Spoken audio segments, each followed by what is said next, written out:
Welcome to Dave's HSB, and today we're going to be working on a Troy Bilt chipper shredder. We're going to be sharpening the blades, replacing the carburetor, and giving it some general maintenance. So stick around. Dave out.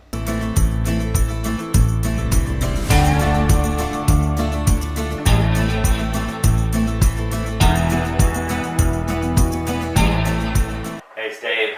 I'm in the shop. Got a Troy Bilt chipper shredder, model CS4210. It's got two types of chipping. You can do branches, I think up to 3 inches. And then this is for like smaller debris. The actions needed on this piece of machinery, there's a few things that have to be fixed. One, there's a hinge I need to replace so I can put the chute back on. I also want to sharpen the blade that does the chopping, and also sharpen the blade that the leaves go through before the impeller. The engine itself runs, but it runs on like half choke. Figure out what that deal is. You shouldn't have to keep an engine on half choke to make it run. We'll change the oil in it.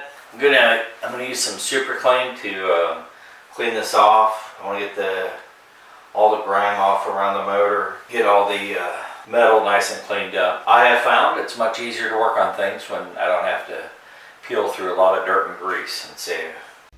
Here are the before and after shots of cleaning with Superclean. Alright, well, first I'm going to take off is the parts that constitute the hinge that goes on here. So there's a broken hinge here, and then the other parts on the chute. So let's take this part off first.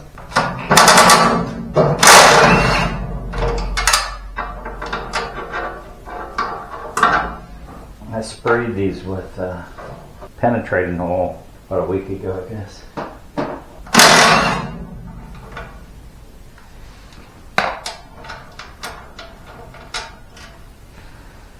Hinge just snapped.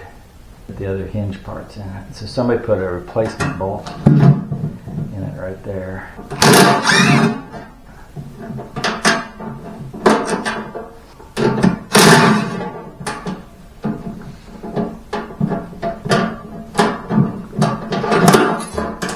I gotta order a new hinge to get to this blades on the chipper blade.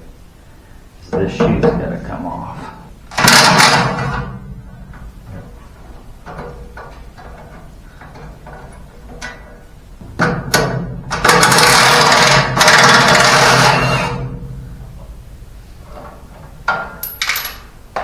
That one had a washer on it.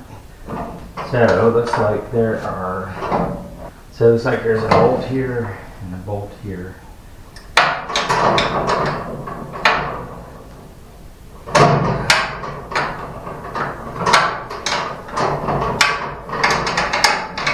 There's a bolt here.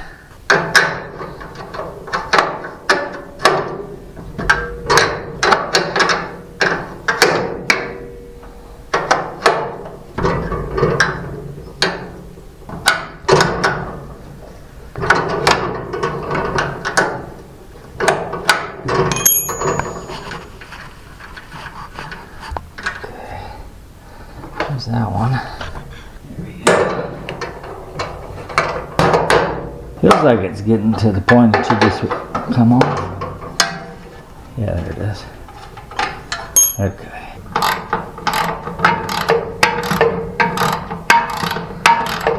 Get off. Great. Well, I went somewhere. Well, it's back in there. Get it. There we go. Well, that came off. There it is. One. Just one. Maybe two. These have nuts on the opposite side. We'll have to look. I feel like there's a nut in there. Oh, yeah. Look, the other side, it broke off. So the issue is, see how far down in there? This is the chute that you put leaves in, and the head for the bolt You can see they're all down in there, probably good 3 feet. My arms are not that long. I might be able to get the 2 that are right here. Yeah, I can get those. See if I can get those. These 2. I'm gonna try to get these 2.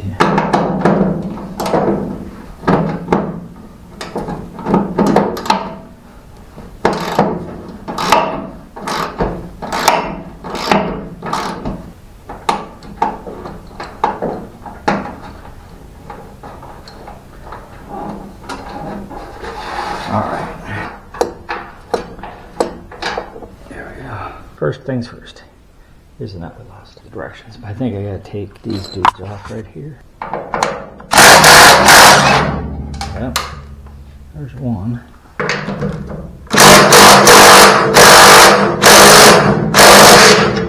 Come on, you. No go. That Dave can get it.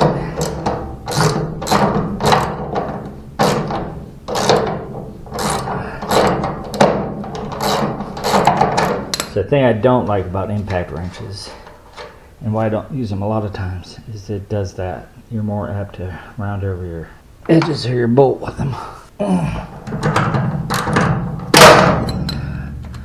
Alright, need a little PB blaster on those.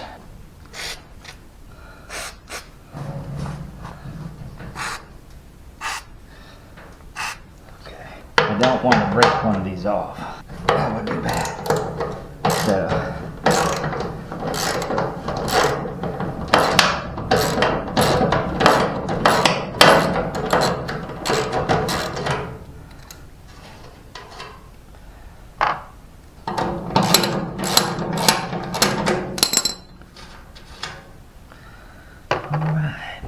got this last one right at the bottom.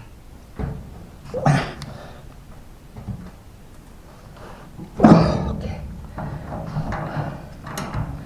Let's see if we can go the other way with it. I can't even tighten it. So I ought to be able to loosen it. There it goes. Yeah. That trick worked. You never know for sure which is going to work and what's not. Right, in theory, this thing should pull right off. Let's see how the theory works. Alright, let's see how this does. Look at that. Let's get this out of the way. Pillar right there. They call that the shredder blade. And it's got these hammers. Shredder comes around, and then these hammers here flail on the leaves. This is what mulches all the leaves. Yeah, 2 sets of knives and a big shredder blade. I sprayed these the other day with penetrating oil. Let's see what we get. Oh yeah, it worked pretty simple. Yep. There are 2 blades. These are the chipper blades.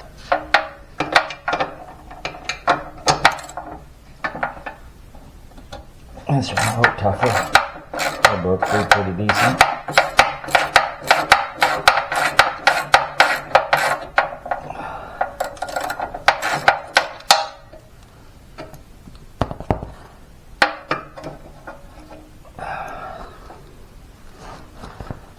Just undo it. This time I'll catch the washer. And on the other side I'm catching the blade.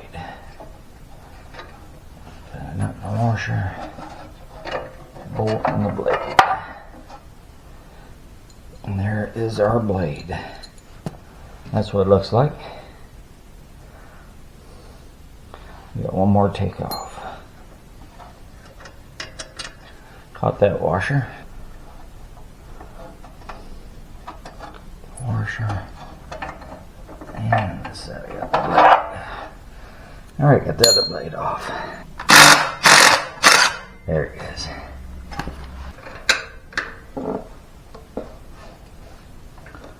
Yeah. There we go. It'll make this one easy.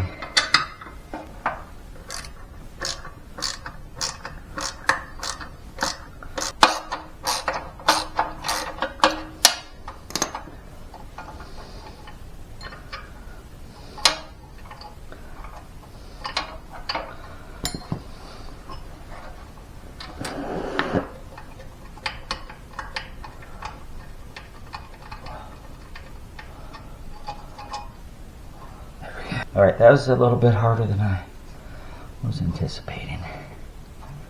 Alright. Hold on, man. I'm gonna let it go again. See if we can do this one.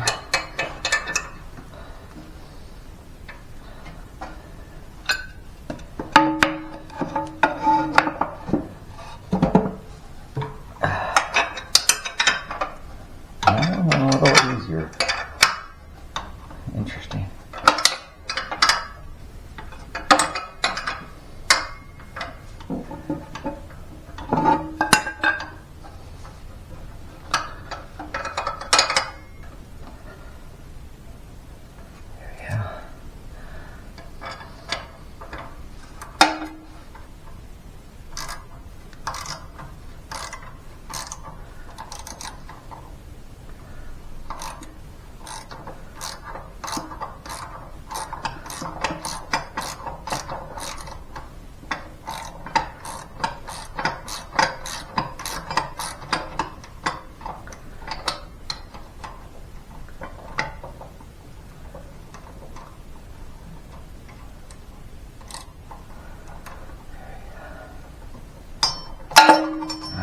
No. Do not come out.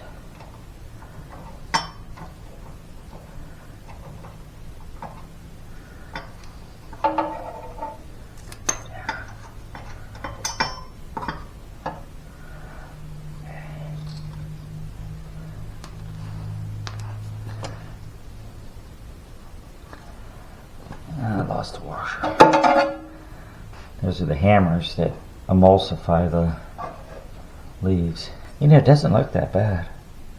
Sharpening. I mean, it's not super dull. Definitely could use a touch up though. So we'll work on that. These look pretty good. I don't know why I was struggling so chipping. Now that one's got a big gouge in it. We got the 3 blades. There's 2 like this one. This is the chipper. And then there's one more like a lawnmower blade. It's the shredder. So we're gonna go ahead and sharpen them. None of them are like super bad. One of the chippers has a gouge in it. This one does. I think this chipper is fine. And that has a gouge too, same place. So at the end, so we'll try to get that gouge out. I am not an expert sharpener. First thing that I'm gonna clean these blades up with some Superclean, and then we'll go from there. So let's get these dudes cleaned up. I'm cleaning them because big part, the most important thing other than getting them sharp is to make sure they're balanced. So I don't want dirt interfering with the balance. I want just to be weighing only the blade itself. Cold and rainy day here in Tennessee. Alright, so you can see the 3 blades. So anyway, just cleaning the surface off each one. Get all this grime off.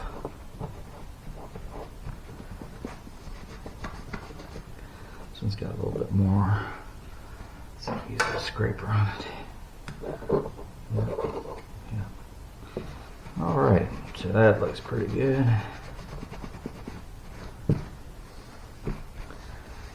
Let's get this.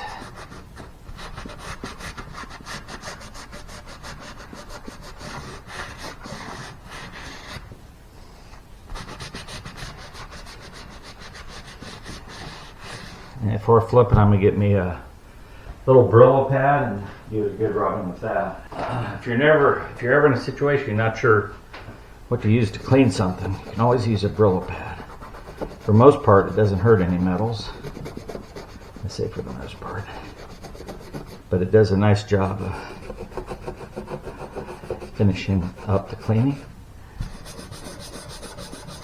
Especially on this blade where there's a lot of corrosion and rust.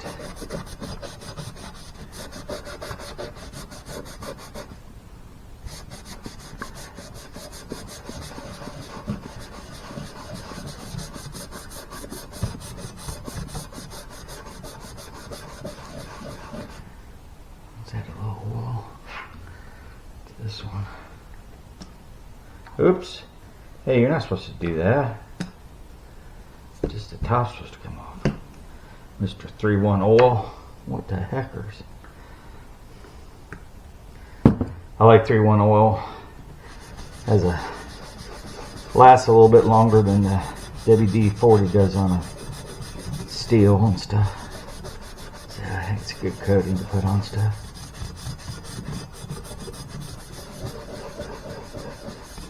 There, it's all worked in pretty good. We'll wipe it off one more time.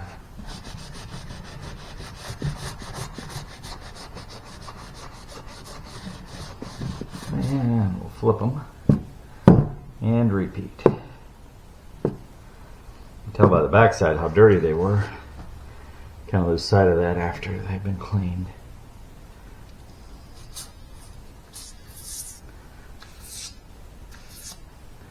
I would say of this process, your cleaning is going to be one of the most important things you do. Watch your fingers around these knives. They're very sharp. So you don't want to hurt yourself.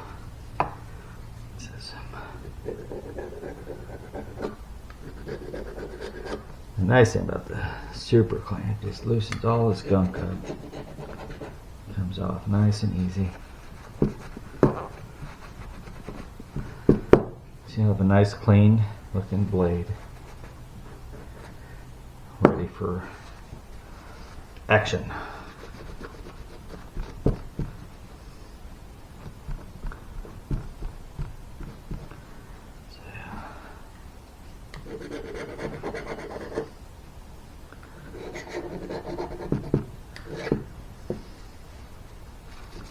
Now, everybody who works with blades and stuff has their own strategy for how to maintain them, clean them, dress them up. I'm not an expert on blade care. I do okay. At times I've been known to not keep my hunting knives sharp enough because I ran out of time to prep them, and that will cause me to sometimes be the butt end of some humor from some of my buddies, especially when you're trying to field dress a deer and your equipment is not up to shape.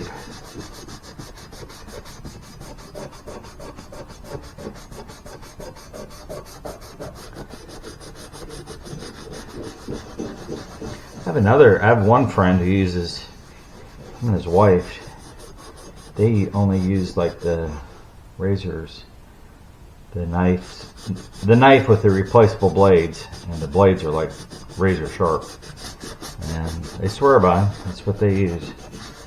They buy the replacement blades in bulk, and I gotta admit, watching them clean, they are quick and good at it.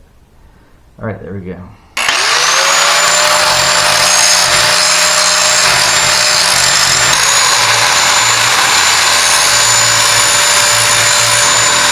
Good.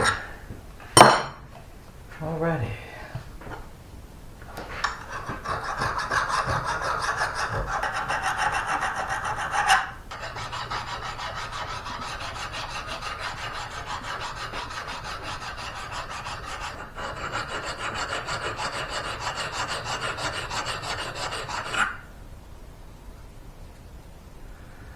Follow the pattern or the angle.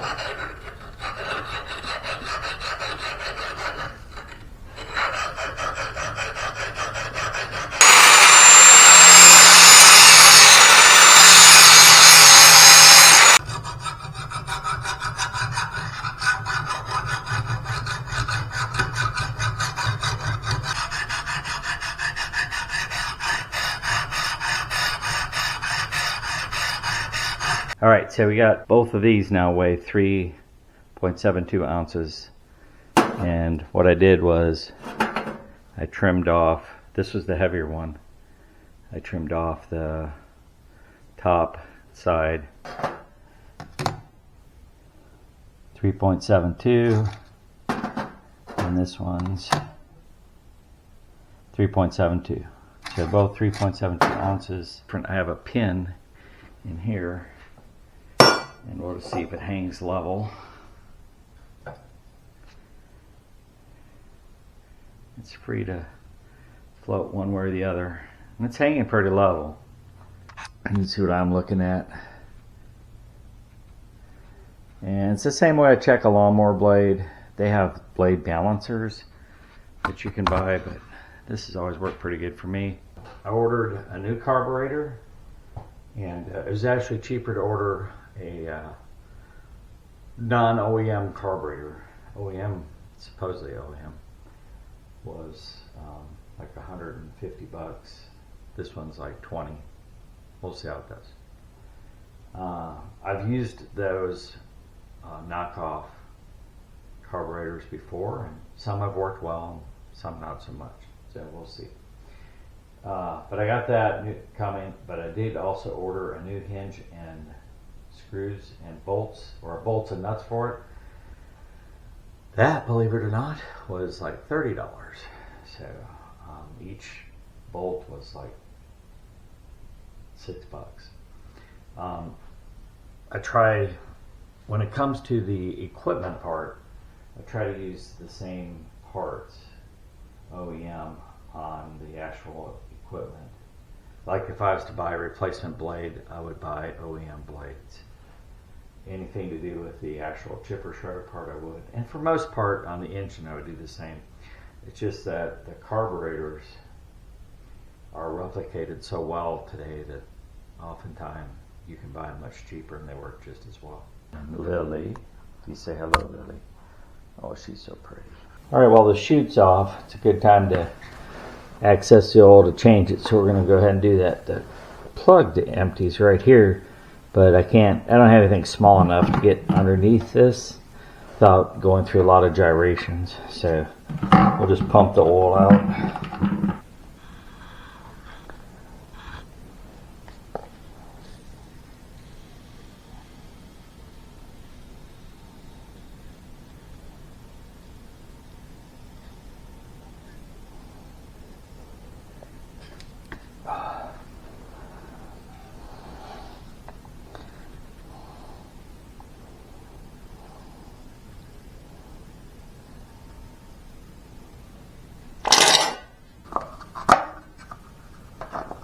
So I got some 5W30 fully synthetic, and it says if you use that 5 or a pin on this motor, it's all temperature. I guess we'll have to run the motor and check that before we get too carried away. Alright, so I did get a replacement carburetor, so we're going to take this one off. Start by removing this cover. 5/16. A lot of 7/16 and a lot of halves. Right here, 5/16. You could also use a straight edge screwdriver here too, but I feel like I'm going to need a screwdriver. Air filter, not too bad. 7/16.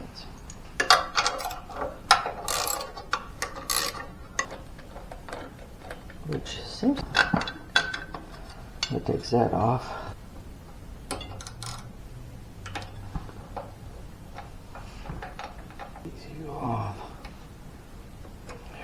Oh, it's going to feel.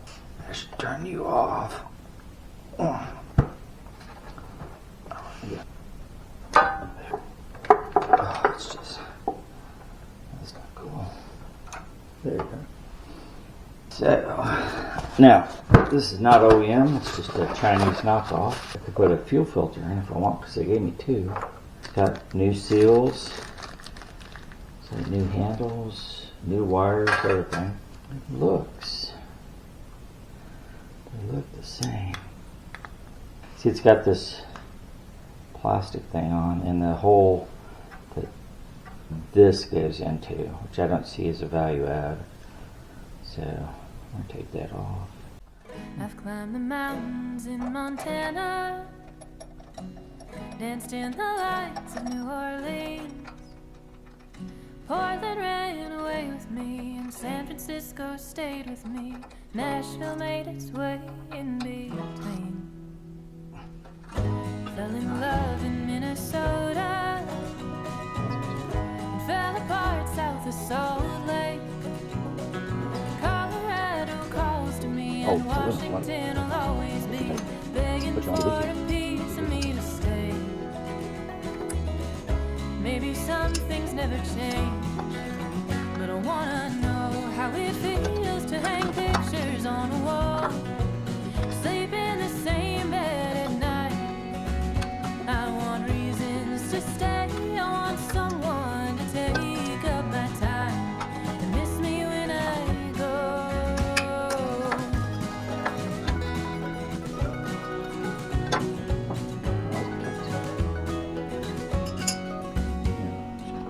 I've swam the beaches on the West Coast, climbed the trees of Caroline. I felt the city streets of Boston underneath my feet, heard the sound of subways down the line, walked the lakesides of Wisconsin, and bathed in springs of Idaho. Shake a hole on this. I was a day or two, Not new. reading just an afternoon, getting myself lost in Chicago.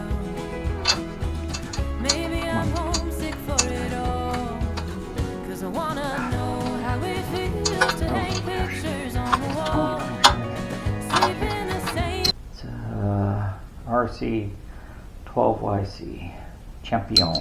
Let's see if we got one. It's not brand new, but it's better. So, anyway, we'll put this in. Whoopsie. Drop the spark plug. Never a good idea. So don't do that. Won't do that. It's all good. It comes in at kind of a funny angle. Make sure my crossover is coming in.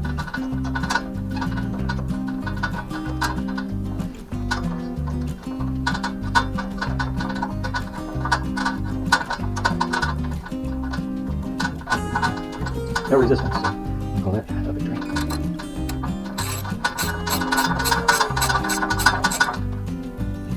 Good job, baby.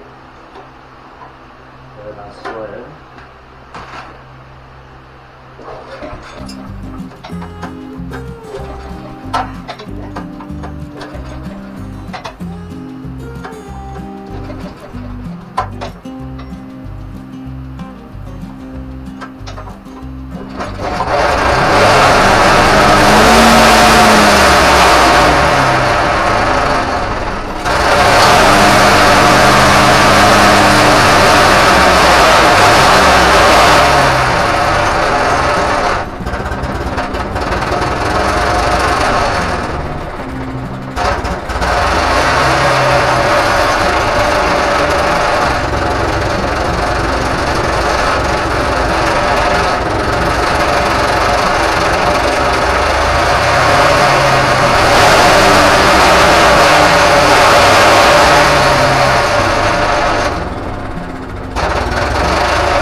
Alrighty.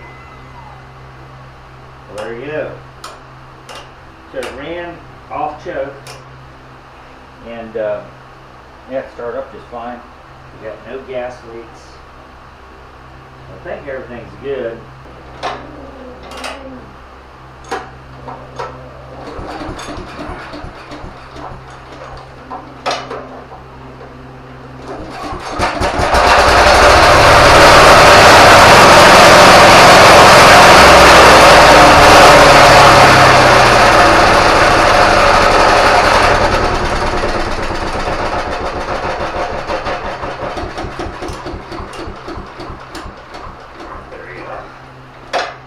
I'll let the carburetor run out of gas real quick. So. Alright. Digging it. Getting ready to put the blades back on, and then the two chutes. And it's just the reverse order of what we did. So I'm not going to film a whole lot of that. When we get to putting the blades on, when I get to tighten them up, I'll show you. They got to be at 20 to 25 foot-pounds for each of the chipper blades, and then the mulching blade for the leaves and such, the longer blade. So it had a center bolt and then 2 outer ones. The 2 outer ones are 20 to 25 foot-pounds, and the center one's 40 to 60 foot-pounds. Now, I do not have a small enough torque wrench to do this, so we have to trust that we get tight enough.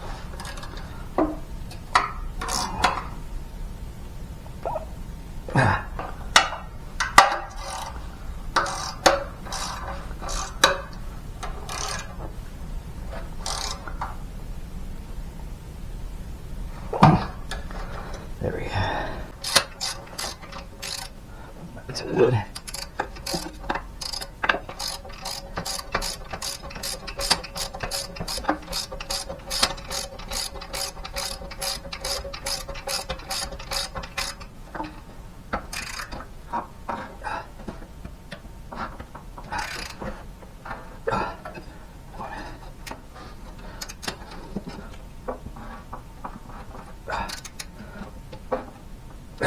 Finally wrapping this one up, the Troy Bilt CS4210. Hey, all around, this is a really well-built chipper shredder. I was quite impressed. A bit of a chore to get to the blades to sharpen them. I found that the shredder blade, the larger blade, was more dull than the chipper blades, but each chipper blade had a notch out of it. And so I'm not sure how much that affected it, but they are sharper going in than when they were coming out. So we definitely got that taken care of. You saw me ran the engine, and it was able to run without being on choke once it warmed up. So that was good. It idles, which without it being on choke, which it couldn't do before. So running on slow. So those were two things were fixed by putting that new carburetor on. We put a new spark plug in it. Air filter was really in good shape. We changed the oil, and we did a really deep scrub clean with Superclean. This thing is 100% brighter than it was when we brought it in. It really cleaned up, made it look like kind of like almost a new piece of equipment. But in going through all this, you know, one thing, you learn your piece of equipment when you do this, but you also get a feel for, you know, how things are built, and this is, I'm impressed. You know, sometimes I thought Troy Bilt had maybe fallen back a little bit on their quality, but I don't know when this was built and made, but it is of good quality. The engine's nice and powerful. And, you know, everything, how it bolts on and stuff, I may have engineered it differently, but I definitely wouldn't have changed the quality of it. Total time invested, probably 8 hours of actual work. The hardest part is disassembling the two hoods. Oh, I also fixed the hinge on this. Disassembling the two hoods. Getting the blades off wasn't too bad, but disassembling the hoods was a challenge, and putting things back in the right order. When I put this on, I realized I needed to put the hinge onto it first, so I put this part on once, took it off, I had to put it back on, and then I put it on and I didn't have this part up. It has to fit underneath this bolt here, so I had to take the lower bolt off to make that work. But it all worked out well. I mean, it's just, that's part of the, you know, the process, how you learn to do it. The interesting thing, this has this whole contraption so you can tip this. The only purpose of that is so when it ships in its box to the buyer. So once you get it, this whole thing here, the spring and all that, yeah, you don't need it anymore. In fact, they tell you just to leave it alone in the manual. It's you're not supposed to really mess with it. They call it travel mode, but the travel mode is really just for them shipping it. Kind of weird. But anyway, so yeah, that's it. Yeah, so glad it's done. Runs good, so it's ready for some work. As soon as the weather turns, gets a little warmer, snow goes away. We got some chipping here to do. And then I got a bunch out on the property, so we'll pick it out there. All right, so like I always say, make kindness your business. Do something kind for somebody. Just takes a minute. What it takes on your part is some effort. On the recipient's part, it just takes your kindness. And so you never know how that may change somebody's life. You may not see it. You may never see what it does to somebody. But the interactions can be profound. So I encourage you to do that. And thanks for tuning in. I know there's tons of videos out there and a lot to choose from. My erratic channel is all over the place, but it's because that's kind of the stuff we do on the property. Sometimes we're shooting, sometimes we're taking down brush and trees, sometimes we're chip and shredding. It all depends, and so that's why the channel is kind of all over the place. So, but I thank you for watching. And if Lillie was here, I'd say for Dave and Lillie Out. She's in with, I think, with Drew. So she's not feeling well today. So anyway, for Dave and Lillie, I'm going to say out.